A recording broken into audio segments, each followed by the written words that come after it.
Remember? Yeah, I remember. I should remember. I made them after all.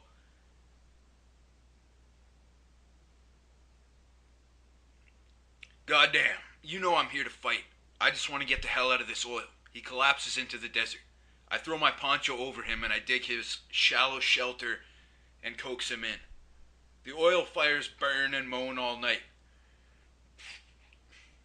The petrol rain falls, and gas is called 2 or 3 times. And finally, I fall asleep with my gas mask on. A good way to die, but I don't.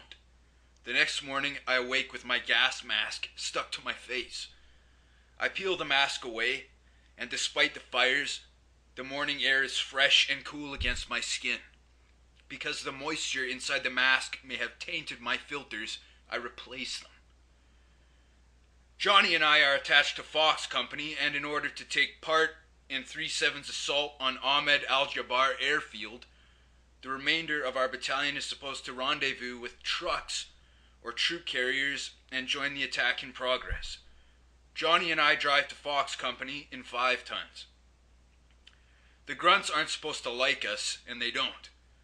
The goodwill that the Gulf Company sergeant showed us is many days in the past. We jump on the truck, and the grunts eye our rifles with suspicion and disdain, unconvinced that our weapons and our training are superior to theirs. I consider their weapons to be rather filthy, and the men themselves are filthy, and of course I'm filthy too, but my weapon is clean, and I cannot see myself. I've missed riding 5 tons, something I haven't done since joining STA, pronounced stay, platoon, because we use Humvees. The big hulky trucks offer an expansive view of the desert, and the same destruction I saw yesterday from ground level is spread out for me in a 360-degree panorama. Death is everywhere at once. The shells of troop carriers and tanks burn, flames rising from the vehicles in a profane tribute to the dead men. Bodies litter the desert as though the men were in a great crowd, chanting with fists raised as they waited for their deaths. Everyone on the 5-ton shares the same view, but none of us has anything to say to the others.